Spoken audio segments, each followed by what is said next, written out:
Muvandimwe muri Kristo Yesu, twongeye guhurira kuri uyu murongo w'umucyo w'isabato. Nongeye kukuramutsa mu izina ry'Umwami wacu Yesu Kristo. Nanone nejejwe nuko Imana iduhaye undi mugisha wo kubana mu ijambo ryayo, ubwo turi gusuzuma ukuri kw'iki gihe mu gitabo cy'umuhanuzi Danieli. Iminsi ibaye myinshi, ndashima Imana ko yakomeje kuduhira, ikadufasha muri uru rugendo. Habonetsemo ingorane zimwe na zimwe, ijwi rirapfa, ariko Imana ikomeza kuturengera. Ndabishimira Imana, izina ryayo rihabwa icyubahiro. Ni kwa kuri kw'iki gihe rero turi gusuzuma mu gitabo cy'umuhanuzi Danieli, ijambo ryahanuwe rirushaho gukomera, kandi ndifuza ko twaryitaho nk'uko Imana ibyifuza, kugira ngo ritubere nk'itabaza muri kacu z'umwijima, kugeza aho inyenyeri yo mu ruturuturu izabandurira mu mitima yacu. Ndakwinginga cyane wowe unyumva, ngo wumvire ijwi ry'Uwiteka rivuga ibyo nkubwira, nibwo uzemererwa kugera ku bugingo buhoraho nk'uko Imana yabusezeranye.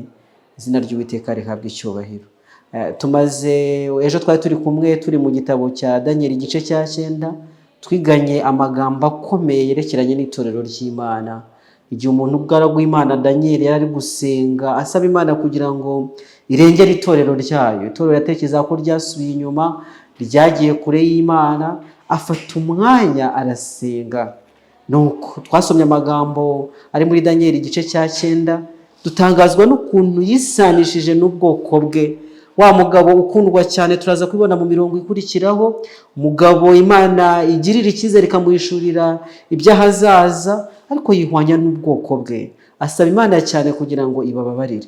N'uyu muntu rero tugiye gukomeza iby'icyo gice dusuzuma twitonze ngo turebe. Iki gice cyaza kutubwira ikintu gikomeye cyane cyerekeranye n'Imana yavuze ku ishyanga ry'Abayuda.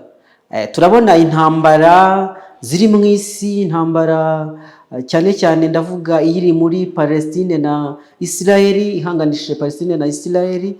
Abantu bamwe bayibona nk'igusora k'ubuhanuzi, dore yuko nyine b'Abajesuite babwirije ibintu bikomeye cyane ko Isirayeli hazongera kubakwa. Mwumvise ko hari umupapa bategereje ko azava muri Isirayeli, ndetse akaba azakomoka mu muryango wa Dani, ibintu bisa bityo. Maze abantu bagashiduka koko, bakabona hari ikintu cyenda kubaho. Abantu bafite ibyiringiro yuko urusengero rwe Yerusalemu ruzongera kubakwa, rwari rwasenyutse muri 70 nyuma ya Kristo, rukongera kubakwa, papa agajyanayo intebe ye, bigasa nkaho ibaye kapitale y'ubukristo, ariko tuzabona ibimenyetso by'uko byenda gusora. Tugiye kwiga rero mbese umugabane wa Bibiliya, umugabane w'Abayuda mu buhanuzi bwa Bibiliya umeze gute. Nicyo turi butindeho muri aka kanya. Mbere yuko dutangira, reka duce bugufi imbere y'Imana maze dusenge. Data wa twese uhoraho, izina ryawe rihabwa icyubahiro. Tugushimiye ko nanone duhaye amahirwe yo kwibona muri uyu mwanya, tuje kubumbura ibyanditswe byera kugira ngo twumve icyo utubwirira muri byo. Komeze kuduhira nk'uko waduhiriye mu minsi yashize, utwungura ubwenge kugira ngo nanone dusobanukirwe n'ibi byanditswe byera, kandi icyo ushaka ko tumenya buri wese ku giti cye, Mwuka Wera cyumvikanishe. Mu izina ry'Umwami wanjye Yesu niho nsenze, amen. Amen. Igihe cyahariwe Abayuda nicyo tugiye gusuzuma. Namaze kubikubwira yuko igice cya 9, umugabane ubanza twaganiriye ejo, wari uri kutubwira ibyerekeranye n'isengesho Danieli yasenze asabira ubwoko bwe. Twarabibonye yuko Danieli yihwanije n'ubwoko bwe, kandi hari icyo twabibonyemo gikomeye, yuko abantu b'Imana badakwiye kumera nk'abanyabyaha cyangwa se nk'abarezi b'ubwoko bw'Imana. Erega Satani niwe murezi wa bene data. Ntabwo dukwiye kuba muri uwo mugabane w'abarezi ba bene data, ngo tubone dujora, dushakisha amafuti, tugaragaza, twita andi mazina n'ibindi. Ahubwo igihe itorero ry'Imana rigeze mu kaga, igihe ricogoye, igihe bigaragara yuko turi hariho gusubira inyuma kudasanzwe, dukwiye kumera nka Danieli, tugafata umwanya tugasenga. Murongo wa 18 yakomeje amagambo avuga asenga ati: Mana yanjye, tega amatwi yawe wumve, kwejesha amaso yawe urebe ibyacu byacitse n'umurwa wawe tw'izina ryawe, kuko ibyo twakwingingiye tutabigushyize imbere twishingikirije ku gukiranuka kwacu, ahubwo ni kubw'imbabazi zawe nyinshi. Haleluya.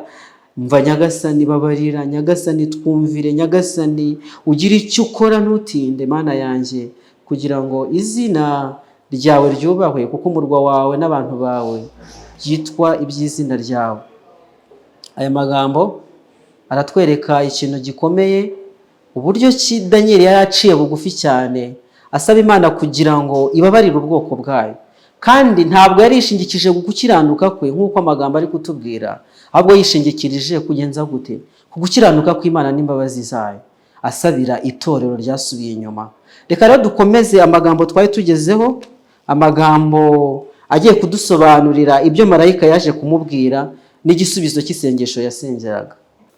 Amagambo duhera muri Daniel igice cya 9 umurongo wa 20. Nuko nkivuga nsenga natura ibyaha byanjye n'iby'ubwoko bwanjye bw'Abisirayeli, kandi ntakambira Uwiteka Imana yanjye kubw'umusozi wera w'Imana yanjye. Ngikomeje gusenga, umugabo Gaburiyeli nabonaga ngitangira kwerekwa aratumwa, maze aragaruka azana ingoga. Igihe cyo gutamba igitambo cya nimugoroba cyendaga kugera, ankoraho. Umurongo wa 22 arambwira anyigisha ati, Daniel, uzanywe no kukungura ubwenge bwawe. Ugitangira kwinginga haje ijambo, kandi nzanywe no kurikubwira kuko ukundwa cyane. Nuko iryo jambo uritekereze cyane, umenye n'ibyo weretswe. Haleluya. Rero umugaragu w'Imana, marayika w'Uwiteka Gaburiyeli aratumwa, azanye ubutumwa. Azaniye nde? Azaniye umuntu w'Imana Daniel muri ya masengesho, amubwira amagambo anejeje cyane ati, ubu nzanywe no kukungura ubwenge bwawe. Haleluya. Umugabo w'Imana Daniel yari arimo asenga ashaka ubwenge bukomoka ku Mana.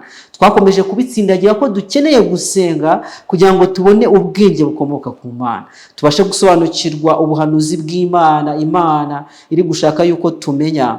Kandi turi abaswa cyane, kandi turi imeza amajyo ugereranije n'ibyo dukwiriye kumenya byo muri iki gihe. Satani ari gukora mu bucakura bukomeye cyane, mu buriganya bwa Satani buteye ubwoba, mu mikorere ya Satani muri iki gihe, yambaye ishusho ya gikristo, yigize marayika w'umucyo. Mbese biradusaba ubwenge bungana gute?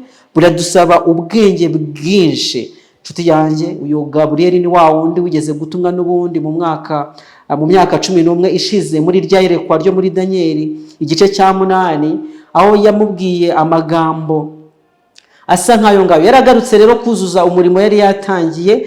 Tumubona muri Daniel igice cya 8 umurongo wa 16 asobanura ibya bwa buhanuzi yabonye. Surabwibuka ubuhanuzi twabonye muri Daniel igice cya 8, n'ubuhanuzi bwerekeranye n'imfizi y'intama n'isekurume y'ihene. Ariko igishishikaje muri byo ni agahembe gato kaje kumera kuri rimwe muri ya mahembe ane yameze kuri ya sekurume y'ihene. Iyi sekurume y'ihene yaje kumeragwaho, yari ifite ihembe rinini cyane, murabyibuka, riza kuvunika, rivunitse ameraho andi mahembe ane. Ibyo byagadusobanukiye rwose ko ari ubuhanuzi bwerekeranye n'ubwami bw'Ubugiriki, nuko bwaje kwigabanya nyuma y'urupfu rwa Alexandre Rugara. Ariko kuri rimwe muri ayo mahembe, kuri rimwe mu gace kayoborwaga n'umwe muri abo bajenerali kagakura cyane, haza kumeraho ihembe ritoya, ariyo twabonye nka Roma ya gikristo. Byasobanuye iby'ubwo bwami, ubwami bubi cyane, ubwami yise ubwami bw'ubunyamwaga, umenya ibitamenyekana, ukora yigira munini, n'ibindi. Ariko hari umugabane atigeze asobanukirwa. Ni igihe umwe yabazaga undi agasubiza ati, mbese ibyo bintu bizageza ryari? Maze bakavuga bagasubizwa ngo bizamara iminsi 2300 uko bukeye bukera, nyuma ubuturo bwera buzabone kwezwa. Iki gice rero ntabwo yigeze agisobanura marayika Gaburiyeli muri iyo myaka 11 ishize, ntabwo yigeze abisobanukirwa, ntabwo yigeze abisobanura. Maze Daniel ahangayikishwa n'ubusobanuro bw'iminsi 2300. Yasomye abyitondeye nk'uko twabibonye ku murongo wa 3 w'igice cya 9 turi gusuzuma inyandiko z'umuhanuzi Yeremiya, kugira ngo abashe kumva neza igihe ubuturo bwera bwagombaga kongera kwerezwa. Iyo tuvuze kwezwa ku buturo bwera, bivuze ko imirimo yo mu buturo bwera ubwo yarazi i Yerusalemu izongera gushyirwaho. Nicyo cyatumye rero afata ibihe bidasanzwe byo gusenga, yatura ibyaha bye n'iby'ubwoko bwe, kandi asaba Imana imbabazi cyane. Twabibonye asenga ati, Imana girira imbabazi, umva gusenga kwacu, girira umurwa wera n'abantu bawe bitirirwa izina ryawe, kugira ngo tubabarire. Andi asenga ko ubuturo bwera bwasubizwaho, Yerusalemu hakongera gusanwa, abantu b'Imana bakongera kuva mu bunyage. Maze afata ibihe byo kwatura ibyaha bye no kwatura ibyaha by'ubwoko bwe, asaba imbabazi cyane ngo Imana igirire umurwa wayo wera witirirwa izina ryayo. Agisenga, Imana yohereza marayika Gaburiyeli. Amen. agaruka aje kuvanaho noneho igihu cyari kijimye cyo kudasobanukirwa kwa Daniel ku byerekeranye n'ishyanga ry'Ubuyuda muri iyo myaka 2300. Niyo mpamvu turi kwibaza ngo mbese ubwoko bw'Ubuyuda Imana yabuvuzeho iki mu masezerano mu byerekeranye n'ubuhanuzi? Mbese igihe bahawe cyari iki? Igisubizo cyaje bwangu igihe Daniel yari agikomeje gusenga. Ibi kandi bitwereka neza uburyo Imana yihutira gusubiza isengesho ryo kwihana nyako k'umunyabyaha. Nshuti zanjye, Imana ikunda abanyabyaha cyane ku buryo batatse iba yiteguye kuza gutabara. Nshuti zanjye, ntabwo Imana ijya yirengagiza umunyabyaha, kandi ngo isengesho ritabura gusubizwa, kandi rigahora risubizwa yego, kandi rigasubizwa ku kanya. Ni umunyabyaha ushaka kuva kwa Satani ngo aze kuri Yesu. Ariko kandi dufite ibicupuri bidasanzwe nshuti zanjye, dufite ingorane zikomeye z'uko hari abantu bari gushaka Imana, bashaka imbabazi z'Imana, imyaka igahita n'indi gataha. Ariko ngo bagenje gute? Bategereje ibintu by'ibimenyetso, Satani akababaza cyane, akababwira ko ibyaha byabo bitababariwe, bakabura kwizera.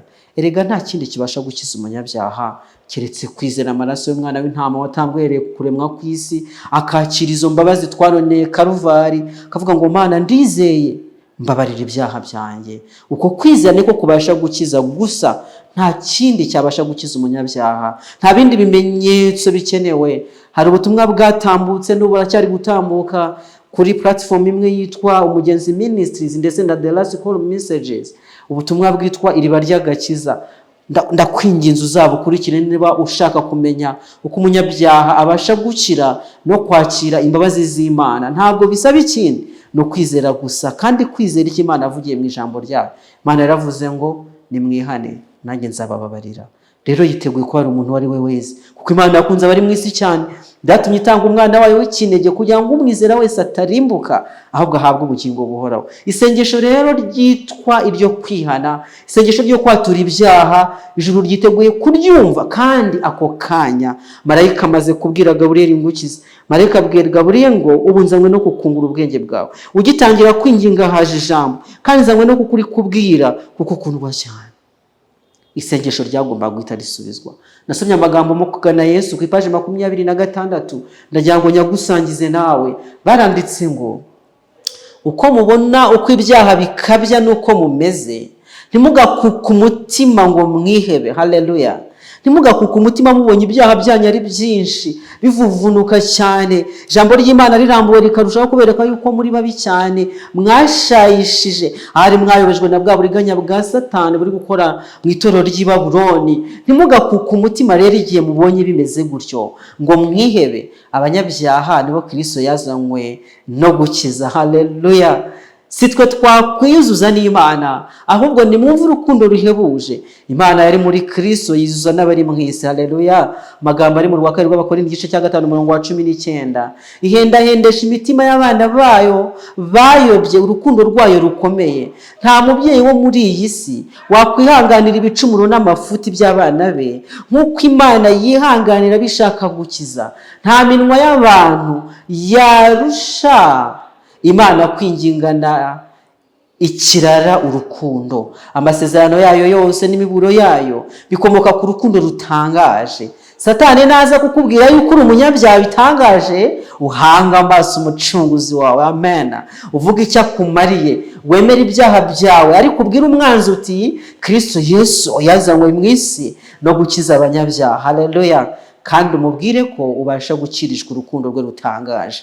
Mbega amagambo ngo utuye mu izina rya Yesu kugira ngo ajya gukomeza muri uru rugendo. Nuko rero igihe umugaragu w'Imana yari ari kwatura ibyaha by'ubwoko bwe, yatura ibyaha bye, ngo ijambo ryahise riza. Kandi Gaburiyeli ajanywe no kugenza gute? No kurimubwira. Umva, byafashe igihe kirekire. Mbese murabibona ko byafashe igihe gusobanukirwa iby'ubuhanuzi byerekeye by'iminsi 2300 byabashaga gusaba imyaka 11 yose Imana itaramuha ubusobanuro bw'ubuhanuzi. Ariko kandi menye iki? Imana isonzeye cyane kutubabarira, kandi ihutira kutubabarira igihe tuyishaka by'ukuri. Igihe yaratangiye kwatura ibyaha by'ubwoko bwe, igihe yari gusenga, marayika yahisaza.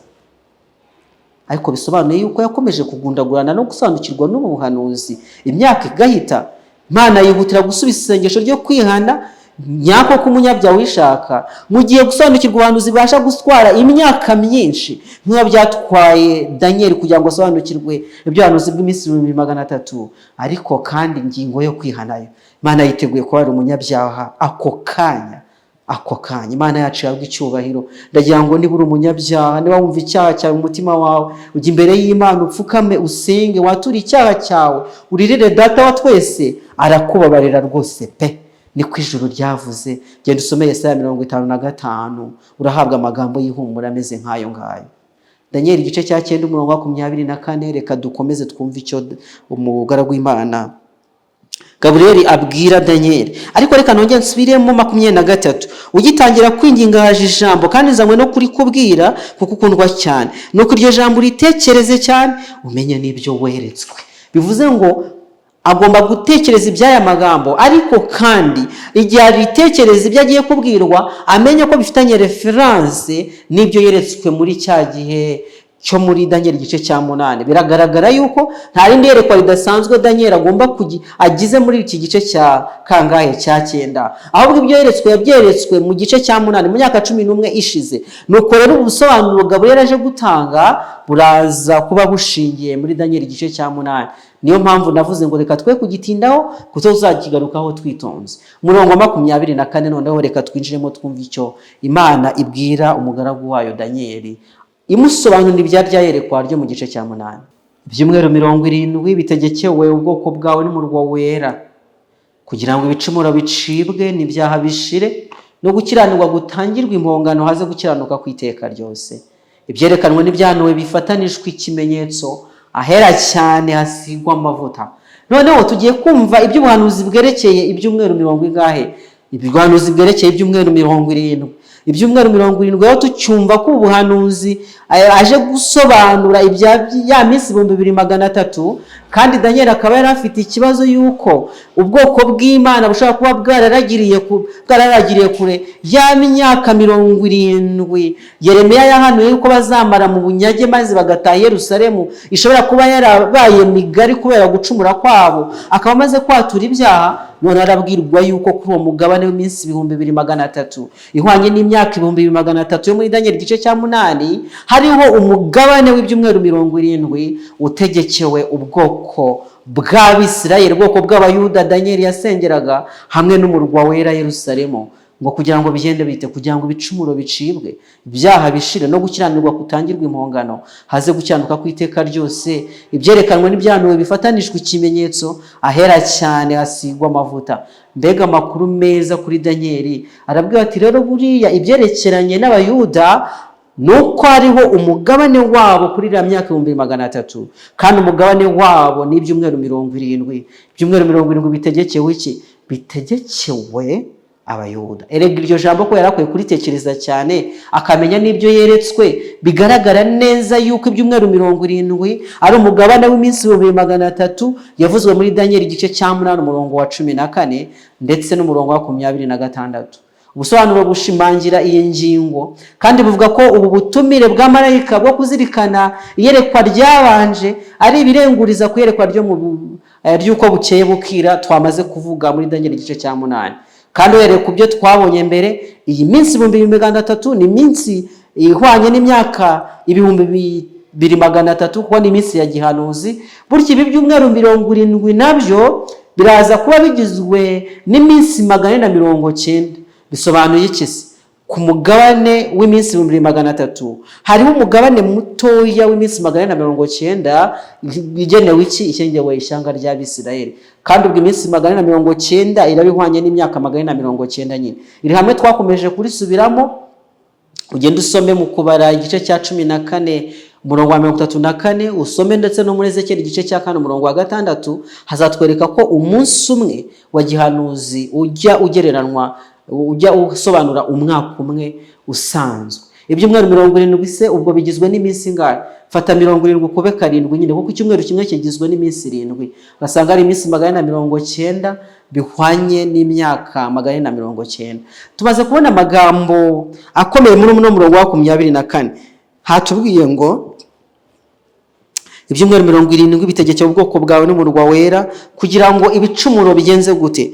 Bicibwe, ibyaha bishire, gukiranirwa gutangirwa impongano, haze gukiranuka kw'iteka ryose. Ibyerekanwe n'ibyahanuwe bifatanishwa ikimenyetso, ahera cyane hasigwa amavuta. Turabona ibintu bigomba kuba, ibintu bitatu by'ingenzi. Icya mbere ni uko umugambi, ni uko hagomba kumarwaho iki? Hagomba kumarwaho ibicumuro bicibwe, hashireho ibicumuro. Icya kabiri ni uko hagomba gushiraho ibyaha. Icya gatatu ni uko gukiranirwa gutangirwa impongano.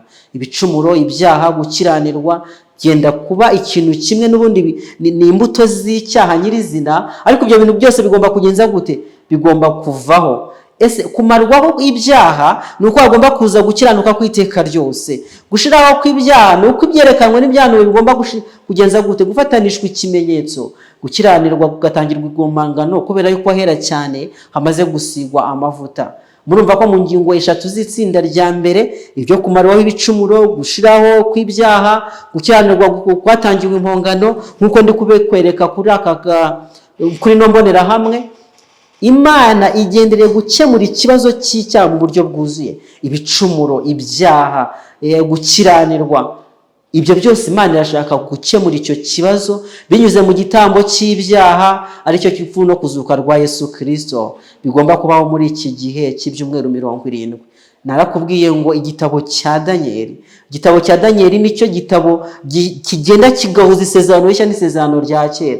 Danieli aragenda akavuga umwaka nyirizina Yesu Kristo yagomba kuzamo agakemura ikibazo cy'umunyabyaha. Bya bintu byakomeje kwizerwa uhereye kuri Adamu, bahora batamba ibitambo. Danieli yaraje aravuga ngo ibyo bintu bigomba kuzageza iki gihe, maze bikaba birangiye. Igitabo cya Danieli rero ni igitabo kidasanzwe, ni igitabo cyo gukundwa cyane. Irindi tsinda rya kabiri turabona ibyo kumarwaho kw'ibicumuro, gushiraho kw'ibyaha, gukiranirwa ko gutangirwa impongano, maze irindi tsinda rya kabiri hakaza gukiranuka kw'iteka ryose. Ibyerekanwe n'ibyahanuwe bigafatanishwa ikimenyetso, ahera cyane hagasigwa amavuta. Bisobanuye iki? Biduhishura neza yuko gupfa no kuzuka kwa Yesu Kristo byuzuza gukiranuka kw'iteka ryose. Haleluya! Mana yacu ishimwe cyane ku bwa Yesu Kristo, kandi bihamya umwihariko w'iyerekwa,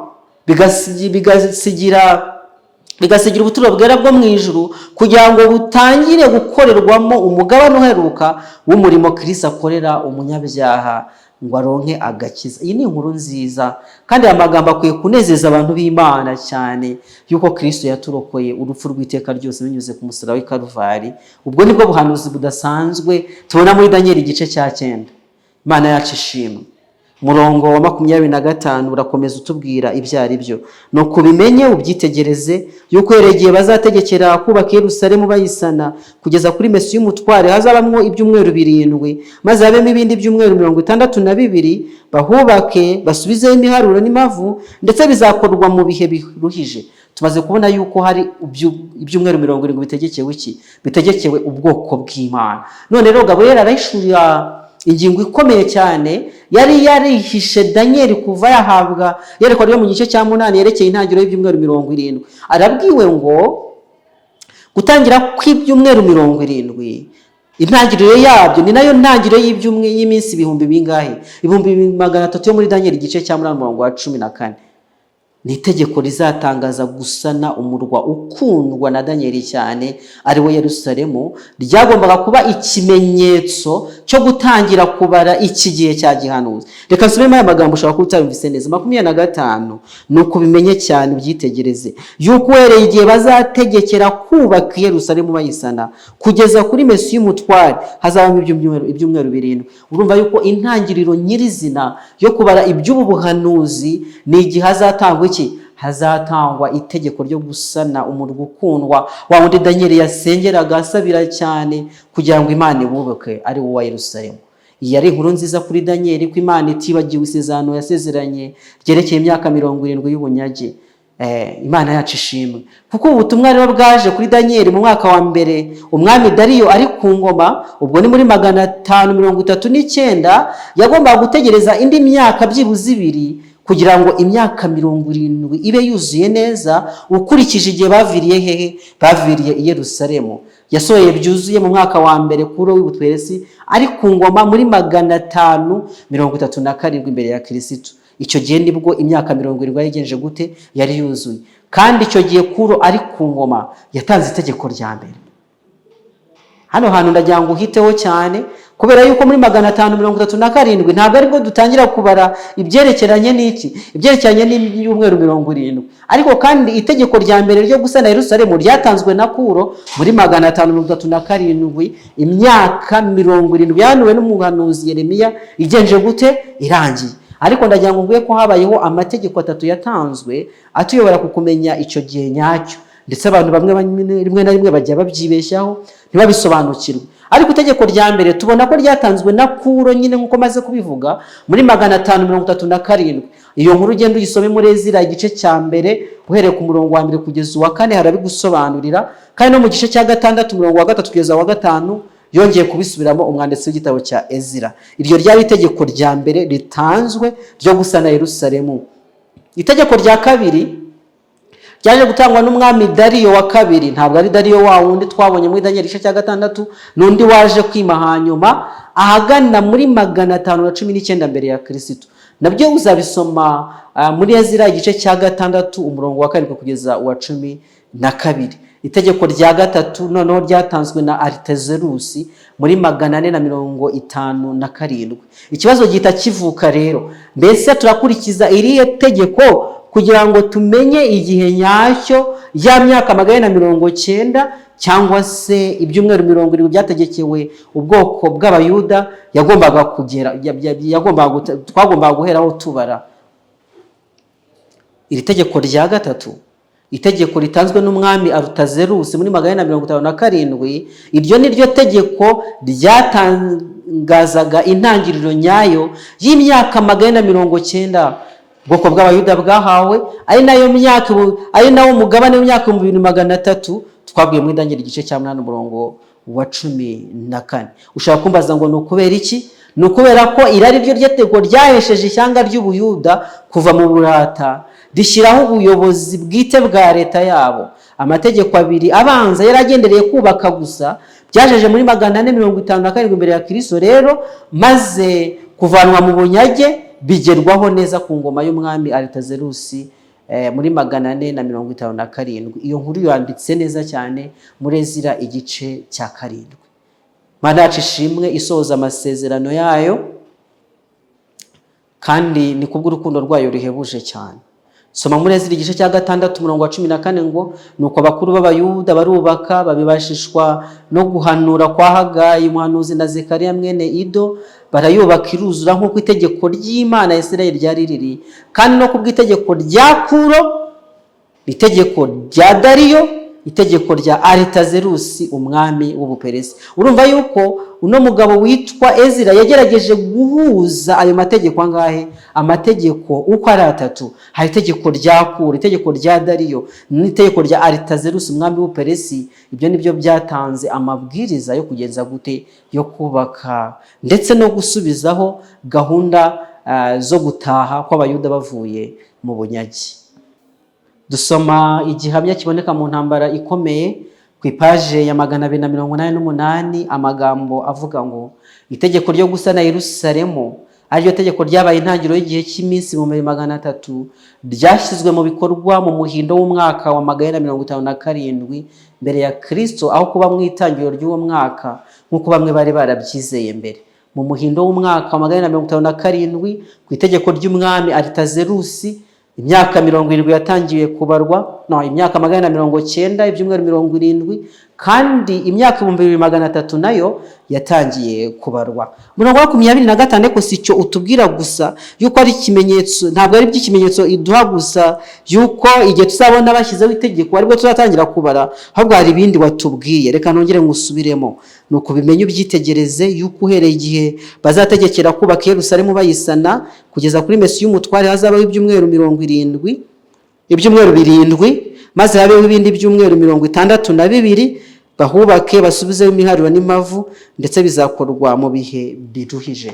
Birumvikana ko noneho rero ubu buhanuzi bw'ibyumweru 70 bugiye kugabanwamo ibice. Ibi byumweru 70 bigabanijwemo ibice. Icya mbere turabona abanza ibyumweru 7, hakongera gukurikiraho ibyumweru 62, hakongera gukurikiraho icyumweru kimwe. Kino cyumweru kimwe nitugera ku murongo wa 26 turasanga nacyo kigabanyijemo indi migabane 2 ndetse no 27. ibyo byumweru 62 nibishira Mesiya azakurwaho kandi ntacyo azaba asigaranye, maze abantu umutwaro uzaza bazarimbura umurwa n'ubuturo bwera, uwo iherezo rye rizaba nk'utembanwe n'umwuzure w'amazi, intambara n'ibyago bizarinda bigeze imperuka, niko bitegetswe. 27 uwo mutwaro azasezerana na benshi isezerano rikomeye rimare icyumweru kimwe, nikigera hagati abuzanye ibitambo n'amaturo. Murimbuzi azaza ku ibara ry'ibizira, maze kugeza ku mperuka yategetswe uburakari buzasandazwa kuri uwo murimbuzi. Ngo cya cyumweru kimwe nikigera hagati azabuzanya ibitambo n'amaturo. Urumva yuko harimo gahunda yuko nanone harimo ibice bibiri muri icyo cyumweru kimwe. Ubwo rero ibyumweru 70 bigabanijemo imigabane 3, umugabane w'ibyumweru 70, umugabane w'ibyumweru 32 n'umugabane w'icyumweru kimwe, ariko iki cyumweru cya nyuma nacyo kikaba kigabanijemo indi migabane 2, ariyo minsi 3 n'igice, inkubwe 2. Reka duhere ku mugabane wa mbere w'ibyumweru 70. Ubwo ibyumweru 70 bihwanye n'imyaka ingahe? Imyaka 49. Duhereye kuri rya tegeko riheruka gusana umurwa, cyerekeranye no gusana umurwa, urusengero no gushyiraho inzego z'ubuyobozi, byatwaye imyaka 49 kugira ngo imirimo yo gusana no kubaka inkiki birangiye. Tubwirwa mu gitabo cya Nehemiya ko gusana inkike n'umurwa byakozwe mu gihe kiruhije. Iyo mirimo yaragiye ikorwa guhera muri 457 kugeza muri 408. Ubwo byatwaye imyaka ingahe? Byatwaye imyaka 49. Umugabane wa kabiri ni w'ibyumweru 62. Nukuba ibyumweru 32 ugakuba 7 urasanga ari iminsi 434. Ubwo bihwanye n'imyaka 434. Ubwo no guhera muri 408 kugeza muri 27 nyuma ya Kristo. Imyaka 434 yagombaga kurangira muri 27. Kubera iki? Kuko nta mwaka wa 0 wigeze ubaho mu mateka y'isi. Tuva muri rimwe mbere ya Kristo tugahita twiroha muri rimwe nyuma ya Kristo. Niki cyabaye muri 27 kitubwira yuko iyo myaka yari irangiye? Ubuhanuzi bwakivuzeho gute? Nacyo tugoye kukibazaho. Ibi bintu birenguriza ku matizo wa Yesu Kristo no gusigirwa gutangira umurimo we. Kugira ngo tubyumve neza biradusaba kubanza gusobanukirwa n'iby'uyu Mesiya umutware, kuko batubwiye ko hari Mesiya umutware. Muri 26 by'ibyumweru 62 nibishira Mesiya azakurwaho kandi ntacyo azabasigaranye. Ese Mesiya umutware ninde? Mesiya ni ijambo ry'igiheburayo ari ryo mu kigiriki risobanuye Kristo, bisobanuye uwasizwe. None se Kristo yaje gusigirwa gukora umurimo we ryari? Yarabihamije ubwo yasomaga muri Yesaya amagambo amwerekeye ari mu rusengero i Kaperinaumu, aravuga ati umwuka w'Uwiteka ari kuri nge, yantumye kugira ngo nkore mbwiriza abakene ubutumwa bwiza, mbwire imbohe ko zibohowe, n'andi magambo akomeye nk'ayo ngayo. None Kristo yaje gusigwa ryari? Tubona inkuru yo gusigwa kwe muri Matayo igice cya 3. Matayo igice cya 3 umurongo wa 14. Mbese atubwira iyihe nkuru? Batubwira inkuru y'umubatizo wa Yesu Kristo. Hari umugabo witwaga Yohana umubatiza, yari kubatiza kuri Yorodani, atubatiriza umubatizo w'amazi menshi, umubatizo wo kwihana ibyaha. Nuko igihe yabatizaga umwami Yesu nawe aza kubatizwa. Amagambo Yohana yamubajije ku murongo wa 14 w'icyo gice cya 3 cya Matayo, yamaje ko ari igihe wari ukwiriye kubatizwa nawe, none uransanze ngo mubatize? Maze Yesu amusubiza amagambo akomeye cyane kandi abwirwa abantu b'Imana n'uyu munsi, aravuga ngo emera ubikore kuko ari byo bidukwiriye ngo dusoze gukiranuka kose. Mbega amagambo akomeye dukwiye kuzirikana. Icyo turi kwireba nuko icyo gihe aribwo Yesu Kristo yasizwe. Ahari ntabwo ndi bugiye mu byerekeranye n'umubatizo muri bwa bugome bwa Satani bwo muri iyi minsi y'imperuka, muri bya binyoma, muri za nzoga z'i Babuloni. Abantu uko batakibatizwa, uko banze kubatizwa, abantu babatijwe ku gahanga. Ariko kubatizwa ntabwo ari cyo bisobanuye. Ubundi kubatizwa nacyo ni Kigiriki, ntabwo ari Kinyarwanda. Batizo, umubatizo ntabwo ari Kinyarwanda. Ubundi Kinyarwanda ni ukwinika. Mbese abantu basigaye batonyangirizwa ku gahanga, ntabwo bakinikwa, ntabwo bakibatizwa. Kubera iki?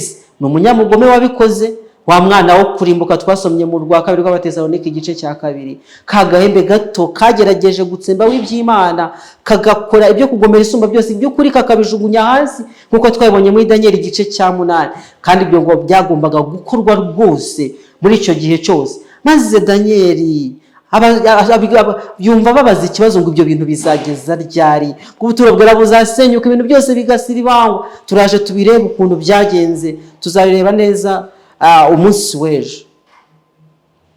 Ariko nshuti zanjye, Yesu Kristo yabatijwe mu mubatizo w'amazi menshi. Abantu b'Imana bakwiye kwigana icyo gikorwa bakemera kubatizwa. Yesu Kristo yatanze itegeko muri Matayo 28:19 na 20, atanga itegeko ku bazamwizera bose. Ejo twaganiriye iby'itorero n'inshingano rifite, yuko ari itsinda riva ku rugo rumwe rijya ku rundi, abantu barakirwa kuba abigishwa ba Yesu Kristo. Kandi iyo umuntu yemeye kuba umwigishwa wa Yesu Kristo, umuhango akorerwa wa mbere ni umubatizo, akabatizwa mu izina rya Data wa twese n'Umwana n'Umwuka wera, kuko niko Yesu Kristo yabitegetse. Muri Matayo 28:19 na 20 yaravuze ati, abemera mubatize mu izina rya Data wa twese n'Umwana n'Umwuka wera, kandi ndi kumwe namwe kugera ku mperuka y'isi. Ndagira ngo ndarikire n'abantu b'Imana bari kumva aya magambo yuko bararikira kwihana, bararikira kuba bamwe mu bigishwa ba Yesu, kandi wemere kubatizwa umubatizo w'amazi menshi. Niba ukeneye umubatizo, ndakurarika mu izina rya Yesu kugira ngo ubatizwe. Kandi umurongo turi gukoreraho, adresse zacu zirahari, ushobora kuduhamagara tukabasha kukuyobora uburyo wabona umubatizo Imana yaragennye. Ntabwo ndi kwigisha iby'umubatizo, ariko mbere yuko mva ku mubatizo reka mvuge no ku bandi bantu. Hari abantu none bavuga yuko iby'umubatizo byarangiye, yuko ubu ngubu turi kubatizishwa umwuka n'umuriro, bagasobanura iby'umuriro nk'ibigeragezo. Ibyo nabyo ntabwo mbihakanye yuko abana b'Imana bacishwa mu ruganda bakageragezwa, kandi bagomba kubatishwa umwuka wera buri munsi. Twarabisuzumye twitonze, tubona yuko Imana yifuza kutubatiza buri munsi, ko dukwiye gufata igihe tukabana nayo. Ariko nshuti zanjye, ninde ukubwiye yuko umubatizo warangiye? Ko Yesu Kristo yatubwiye ko bizageza kumererwa kugeza igihe azazira. Mbese Yesu yaraje? Mbese Yesu atanze irindi tegeko yuko umubatizo warangiye? Ntagire ugushuka. Yesu Kristo yatuvuze yuko abazamwemera bazabatizwa. Erega igihe Yesu yabwiraga Nikodemu, yamubwira ati ukwiye kubyarwa bwa kabiri, kandi aramubwira ati ukwiye kubyarwa n'amazi n'umwuka.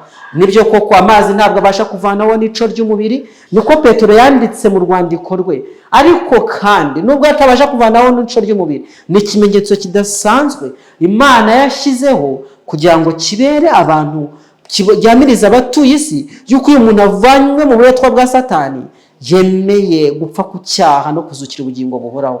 Ese witegereje iby'umubatizo, witegereje ibya batisimu uko biba bimeze, bakwinika mu mazi. Burya ngo nta muntu wajya mu mazi ahumeka. Ntabwo ndi umuhanga mu byo koga, ariko nta muntu ushobora kujya mu mazi ahumeka, bisaba kubanza kudahumeka. Mbese umuntu udahumeka bakiriho, ni ikimenyetso cyo gupfa. Iyo bavuze ngo umuntu yashizemo umwuka, abatakiriho. Mu bwenge bw'Imana yateguye imva idasanzwe, imva yitwa umubatizo, imva yitwa Yorodani, maze umuntu akajyamo adahumeka kugira ngo yongere kuzuka, akongera akavamo. Ibyo bishushanya urupfu n'umuzuko wa Yesu Kristo, kandi bishushanya gupfa no kuzuka, ugapfa ku cyaha ukazukira ubugingo bushya burerwa muri Yesu Kristo. Imana ifashe nje nawe, wowe utarabatizwa, kugira ngo wemere umubatizo. Kandi mwigisha nawe wigisha yuko umubatizo ushobora kuba wararangiye, uri mu kinyuma kidasanzwe. Ntabwo natinya kubivuga kuko nta gihamya na kimwe tushaka kubona mu byanditswe byera kitubwira ko igihe kizagera umubatizo ntubeho. Hariho ibihamya byifashishwa bakavuga bati mbese kiriya gisambo ku musaraba cyabatijwe nande? Ariko amahirwe y'igisambo ntabwo ari imyo mahirwe y'abantu bari kubwirizwa uyu munsi. None se uyu munsi nta buryo bwo kubatizwa buhari? Yakijwe ku ndundo y'ubuzima bwe, kandi ibyo bizwi na Yesu gusa. Yesu yamuhaye ubugingo, ariko wowe urasabwa kubatizwa. Kandi baya makuru akugezeho ni itegeko rikomotse ku Mana. Imana yacu ishimwe. Nuko reka twisubire ku nkuru ya Yesu. Yesu Kristo amara kubatizwa. Dusoma ku murongo wa 17 ngo maze ijwi rivugira mu ijuru riti, nguyu mwana wanjye nkunda nkamwishimira. Haleluya. Ijwi rivugira mu ijuru. Uko niko gusigwa kwa Yesu. Ndetse ngo umwuka wera amumakimukira ameze nk'iki, ameze nk'inuma. Abona umwuka w'Imana amanuka asa n'inuma amujyaho, maze ijwi rivugira mu ijuru riti, nguyu mwana wanjye nkunda nkamwishimira.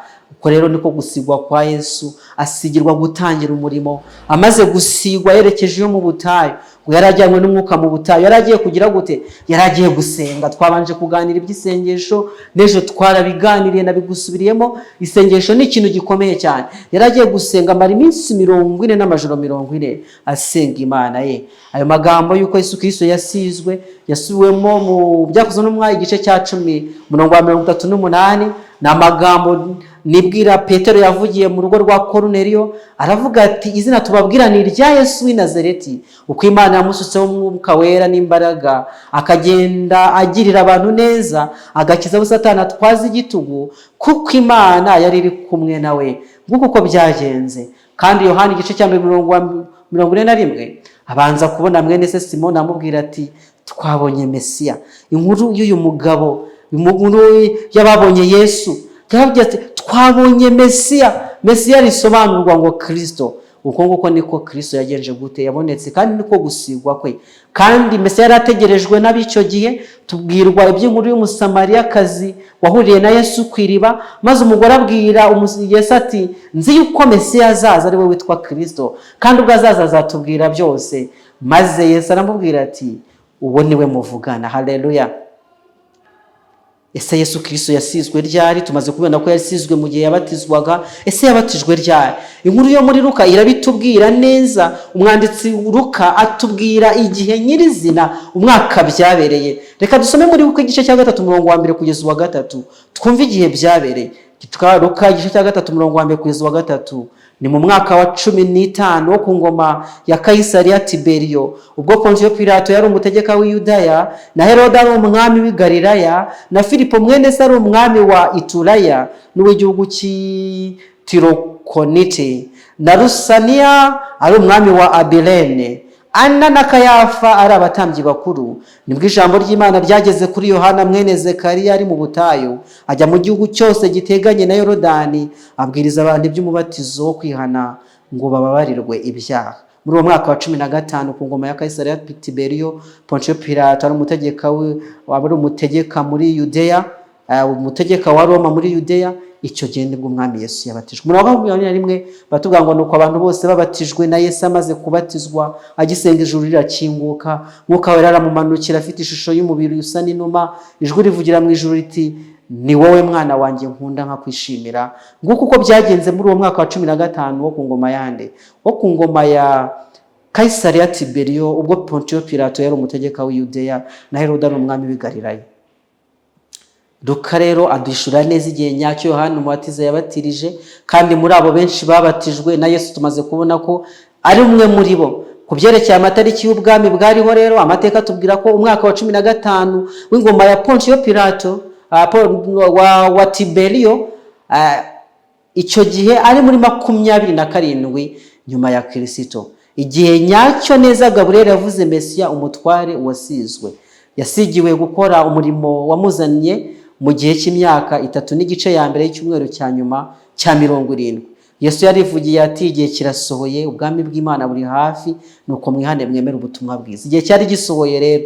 Soma amagambo meza cyane mu gitabo Wifuzwe byose, mu cyigisho cyitwa igihe gikwiriye gisohoye, hatabuzeho umunota n'umwe, nkuko byari byahanuwe muri Daniel igice cya 9 yuko igihe kigeze nk'icyo ngicyo Mesiya umutware azaza.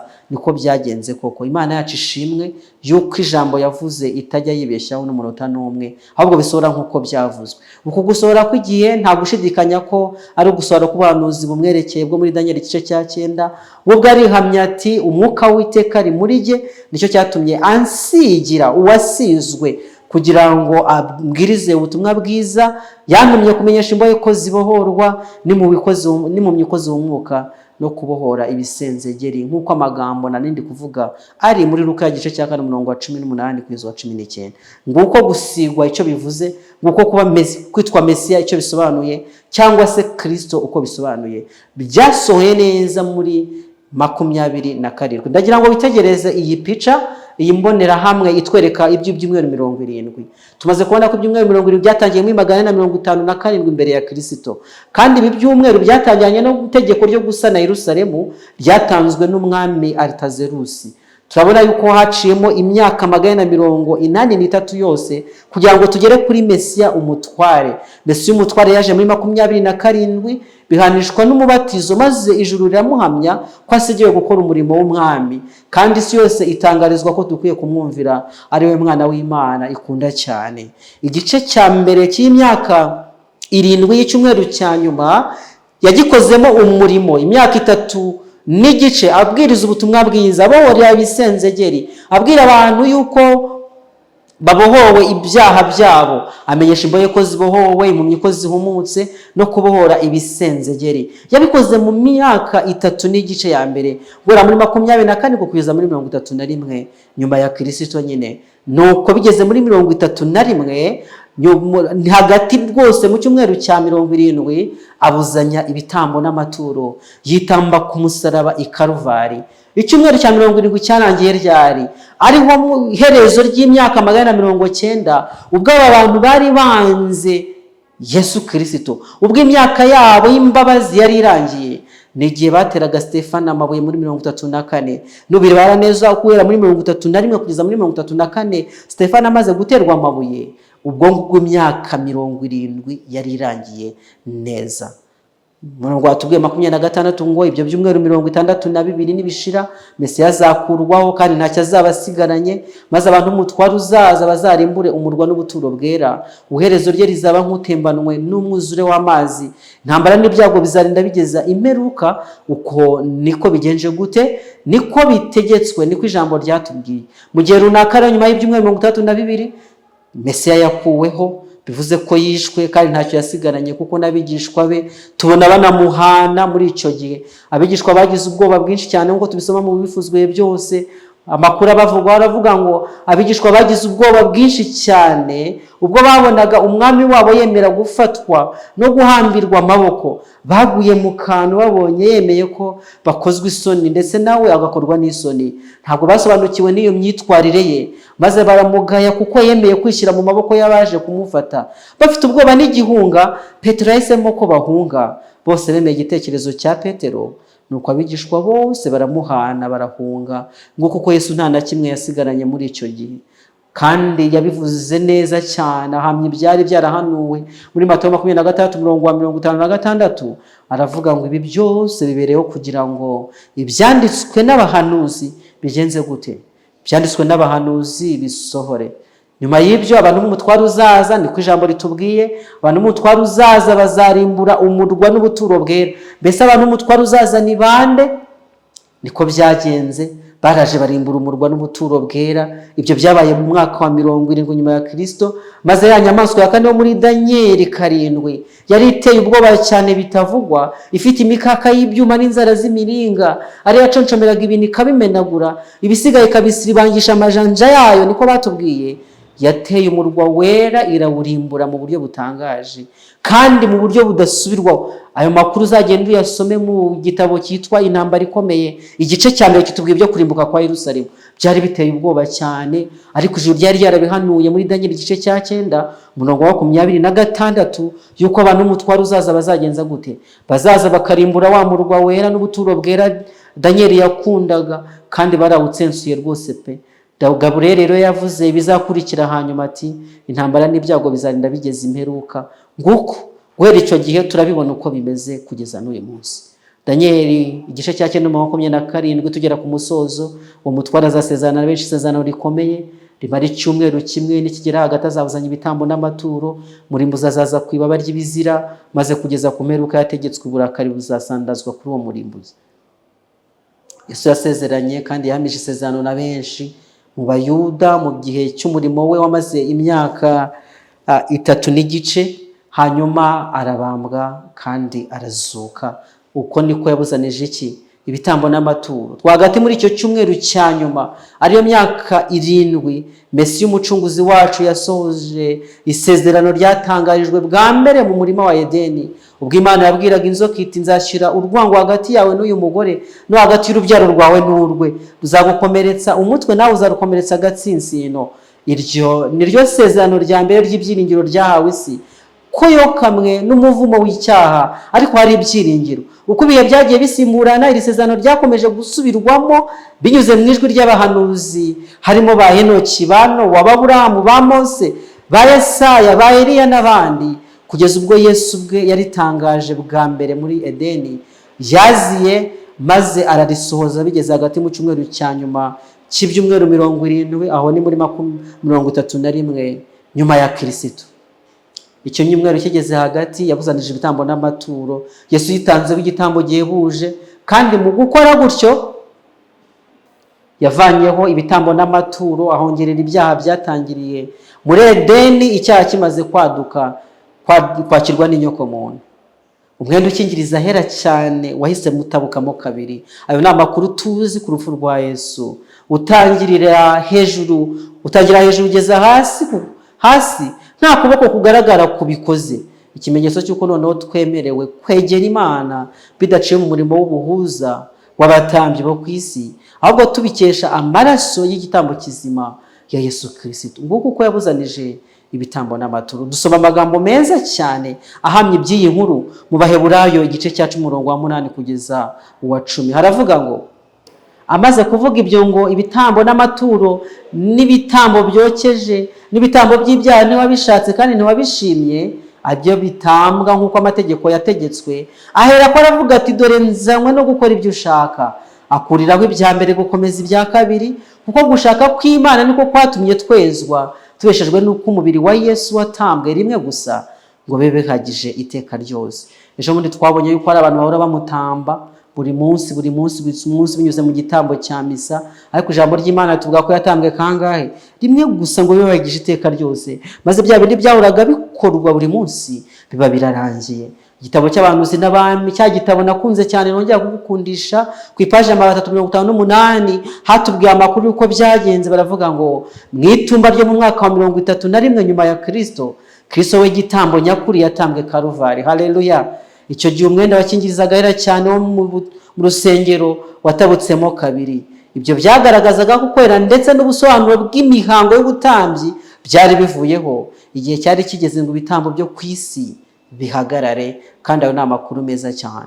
Mu gitabo ibimenyetso by'ibihe, ikinyamakuru ibimenyetso by'ibihe cyanditswe mu kwa 12 ku mwaka wa 1898, ku munsi wako wa 8 baranditse ngo iki gikorwa cyahishukiye ijuru ndetse n'isi yahumanijwe n'icyaha, yuko inzira nshya igana ku bugingo yugururiwe inyoko muntu yacumuye, ku bitambo byose birangiriye mu gitambo gihebuje cy'umwana w'Imana. ngo kuko byagenze. Kristo yatambweho igitambo hagati mu cyumweru, aho kuba ku iherezo ryacyo byongera gushimangira imbabazi z'Imana. Haleluya! Nubwo inyoko muntu yanze ubutumwa bwiza, turabona imikorere y'abafarisayo kugeza ubwo bamwibambiye, ariko kugeza ubwo bibambiye umwana wayo bakamumanika ku musaraba w'isoni, imbabazi z'Imana zari zikihanganira umurishyanga, bashakishwa kugira ngo ahari ryemere kubundikirwa mu mababa y'Uhoraho nk'uko ibundikira imishwi yayo mu mababa yayo. Imana yakomeje kwinginga ku buryo byarangiranye no muri 1/2 kugira ngo bakomeze kurarikirwa kwihana, kugeza ubwo umwe mu bera b'Imana Stefano yaterewe amabuye nk'uko tubona mu Byakozwe no mu gice cya 7, aho ni muri 34 nyuma ya Kristo, niho byabaye iherezo ry'icyumweru cya nyuma. Nyuma y'icyo gihe ubutumwa bwiza bwahindukiriye abanyamahanga, maze igihe gitegekeye ubwoko bwa Danieli aribwo bw'Abayuda kiba kirarangiye. Batubwiye ngo ibyumweru 70 bitegekeye ubwoko bwawe kugira ngo ibicumuro bicibwe, ibyaha bishire, gukiranirwa gutangirwa impongano, haze gukiranirwa ku iteka ryose. Ariko ikibabaje, igihe cy'imbabazi cy'aba abantu ntabwo bagikoresheje neza, kugeza ubwo bibambiye umwana w'Imana, kugeza ubwo bateye amabuye ababatumweho, maze ukuri guhindukirira abanyamahanga. Imana yacu ishimwe. Amagambo asoza ya marayika naya ngo, kugeza ku mperuka yategetswe uburakari buzasandazwa kuri uwo murimbuzi. Mbese ayo magambo ntiyaba nayo arebana n'iyerekwa ry'igihe gisize kera tubona muri Danieli igice cya 8 umurongo wa 17. Turasuzuma biruseho iyi ngingo mu bice 3 bizakurikiraho by'umwihariko igice cya 11 ngo tumenye iby'ubwo burakari tumenye uburakari bw'Imana buzasandazwa kuri uwo murimbuzi, tuzamenye by'uwo murimbuzi uwo ari we. Tumaze kuvuga muri make by'ibyumweru 70 uko bigabanije. Hari ibyumweru 7, hari ibyumweru 32, hari kimwe cya kabiri cy'icyumweru n'ikindi kimwe cya kabiri cy'icyumweru. Birakugaragarira neza. Ibyumweru 70 byatangiranye n'iteka rya Aritazerusi, kandi ibyumweru 7 byarangiranye no gusana Yerusalemu no gusubizaho no kuzamura inkike, maze ibyumweru 32 birangirana n'umubatizo wa Yesu Kristo muri 27. Nuko icyumweru cya mbere, igice cya mbere cy'icyumweru cya 70 kirangirana no kubambwa kwa Yesu, kandi icyumweru cya 70 cyose kirangirana no guterwa amabuye kwa Stefano.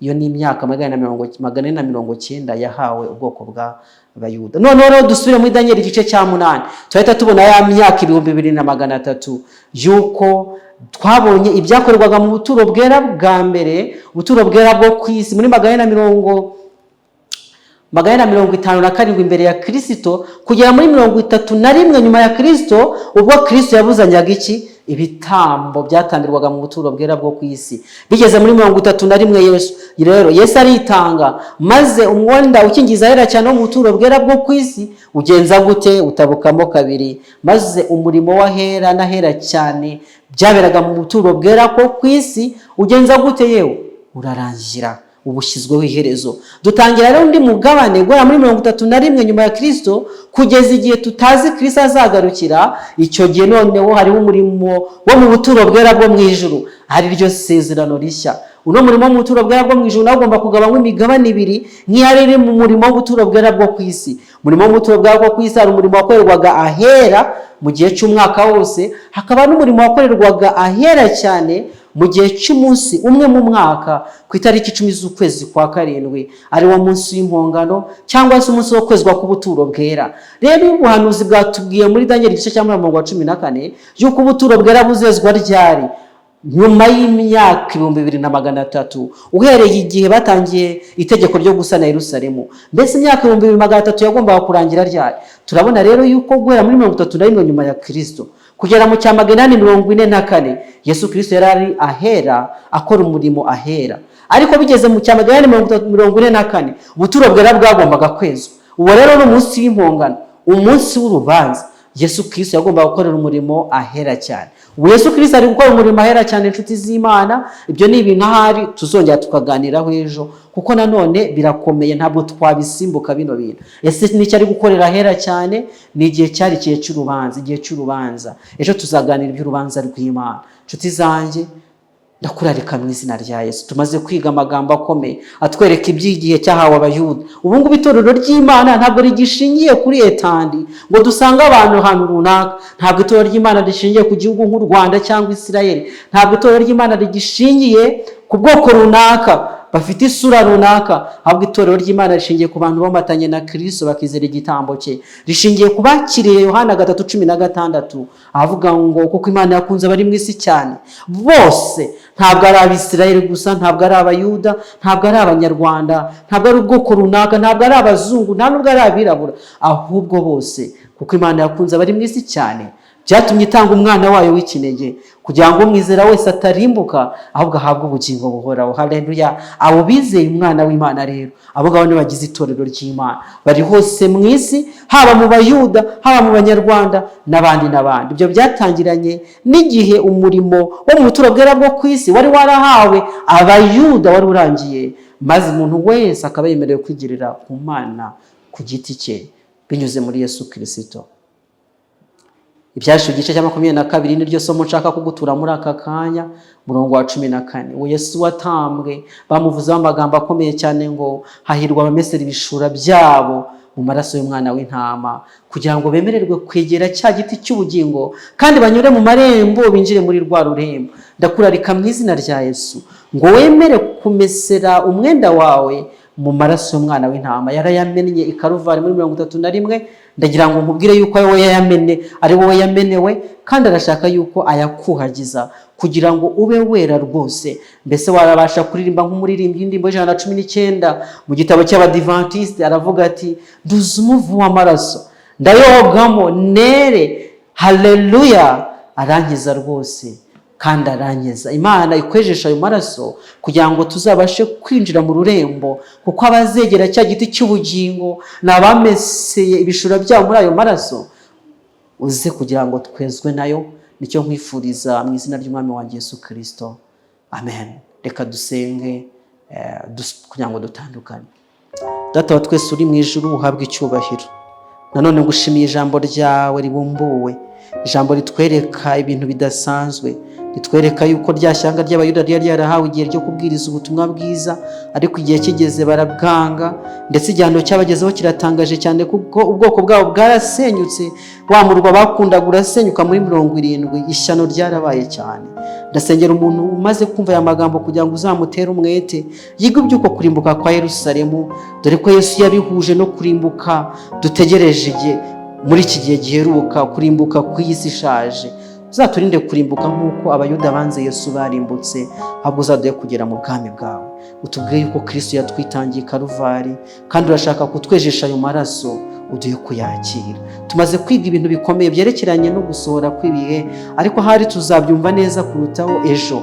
Komeze kutuyobora mu kuri kwawe kose, ngo tube twiteguye, tumenye umurimo wa Kristo umariye imitima yacu, utumariye twebwe abari mu isi, umurimo ari kudukora mu buturo bwera bwo mu ijuru, kugira ngo tumwegere, kugira ngo tumwizere, kugira ngo dutsindishirizwe ubwo agiye kugaragara, tuzagaragare tutariho urubanza rwo kwicwa kuko twagomeye amategeko yawe. Reka tugushimire neza yawe wakomeje kutugira muri ibi byigisho kugeza n'uyu munsi, kandi tukuragize n'ibisigaye kugira ngo uzatuyobore. Neza yawe ukomeze kudutwikira, niko nsenga nsaba mu izina ry'Umwami wanjye Yesu Kristo, amen.